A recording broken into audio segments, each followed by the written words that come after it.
Police का भी बयान आया है, गिरफ्तारी की आप आ भी रही है। वो पुलिस का ये भी कहना है कि कई थानों में आपके खिलाफ मुकदमे दर्ज किए हुए हैं पुराने, उन मुकदमों में आपकी गिरफ्तारी होगी।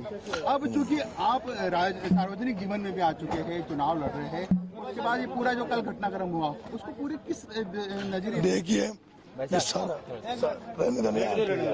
सारे घटनाक्रम की जिम्मेदार जिला कलेक्टर है। इस गांव ने बहिष्कार किया था चुनाव का बहिष्कार इस गांव ने किया था। इनकी मांग थी भाई हमें उनियारा उपखंड में थे, हमें हटाकर देवली उपखंड में जोड़ दिया और उनियारा हमसे 15 किलोमीटर पड़ता है, देवली हमसे 95 किलोमीटर पड़ता है, हमें वापस से उनियारा में जोड़ा जाए। बहिष्कार को लेकर हम बैठे थे, हमने गाँव की मांग थी भाई कलेक्टर यहाँ गाँव में आए। हमने कहा भाई कलेक्टर को बुलाओ, कई बार कहा, कलेक्टर नहीं आई। लगभग 11-12 बजे हमें ये सूचना लगी कि एसडीएम जो यहाँ पे है, जो भारतीय जनता पार्टी का कन्हैयालाल चौधरी के इशारे पर काम कर रहा है, उस व्यक्ति ने 3 लोगों को जबरदस्ती कि तुम्हें नौकरी से हटा देंगे, सस्पेंड कर देंगे। एक आंगनबाड़ी महिला थी, एक टीचर था और एक आंगनबाड़ी महिला का पति था। उनको जबरदस्ती दादागिरी से वोट डलवाया। मुझे पता लगा, मैं गया, मैंने पूछा तो वहाँ लोगों ने कहा कि साहब ये एसडीएम है, इसने जबरदस्ती वोट, मैंने रोक नहीं पाया, मैंने उसके थप्पड़ मारी है। ये बात सही है, लेकिन उसके और बढ़नी चाहिए। जिस तरह का वो नेचर उसका था, वो एक दलित महिला के अत्याचार में पहले एपी और रहा है बूंदी में, उसके बाद भी फिर मैं इसी मंच पे था, इस जहाँ पे बैठा हूँ, हजारों लोग यहाँ थे।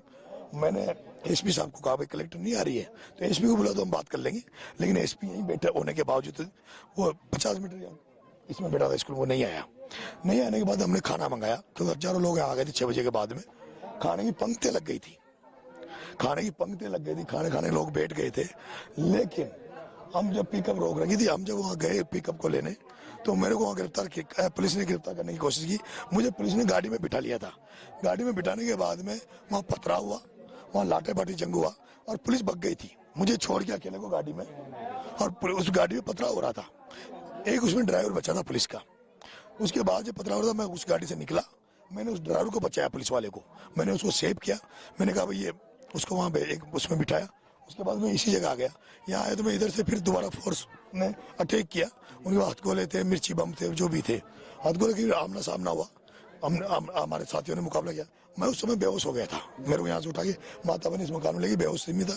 मेरे को फिर 5-7 साथियों ने उठा के 5 किलोमीटर तक मेरे को उठा के वो लेके गए एक गाँव में पास में, उसमें जाके मेरे को कोई मकान था, वहाँ जाके मुझे पटका और वहाँ जाके फिर मैं रात भर फिर मैं उस मकान के बाद खेत में ही मैंने पूरा जायजा लिया। लोगों को वहाँ से निकालने के लिए कहा भाई सब लोग निकलो, क्योंकि पुलिस अब वो मिर्ची बम से इस हालत हो गई थी इस गांव में, कोई किसी को सांस नहीं आ रही थी, किसी माँ के काम नहीं कर रही थी। लेकिन उसके बाद जो बाद में बर्बरतापूर्ण जो रवैया पुलिस ने अपनाया, घरों में घुस के माता बहनों को मारा, खून कच्चे घर हो रहे हैं, आपकी गाड़ियाँ जली पड़ी है, सारी गाड़ियों में पुलिस ने आग लगाई है। और उन्होंने जो नुकसान इस गाँव में किया, हमारे लोगों का किया, वो एक बहुत ही दयनीय है। बिस्तर रात को आ चुके थे, खाने की तैयारी थी, आप जा रहे थे, गाड़ी को रोके, क्या आपको अंदेशा था कि पुलिस इस तरह की कार्रवाई कर सकती है? क्योंकि जिस तरह से अचानक से पुलिस ने लाठीचार्ज किया, क्या आपको ये अंदेशा था? और क्या आप उस समय गिरफ्तारी देने ही जा रहे थे? क्या कुछ माइंड में चल रहा था? मैं गिरफ्तारी देने नहीं जा रहा था, मैं खाना लेने जा रहा था। मेरा खाना आने नहीं दे रहे थे, हजारों लोग यहाँ खाने खाने के लिए बैठे।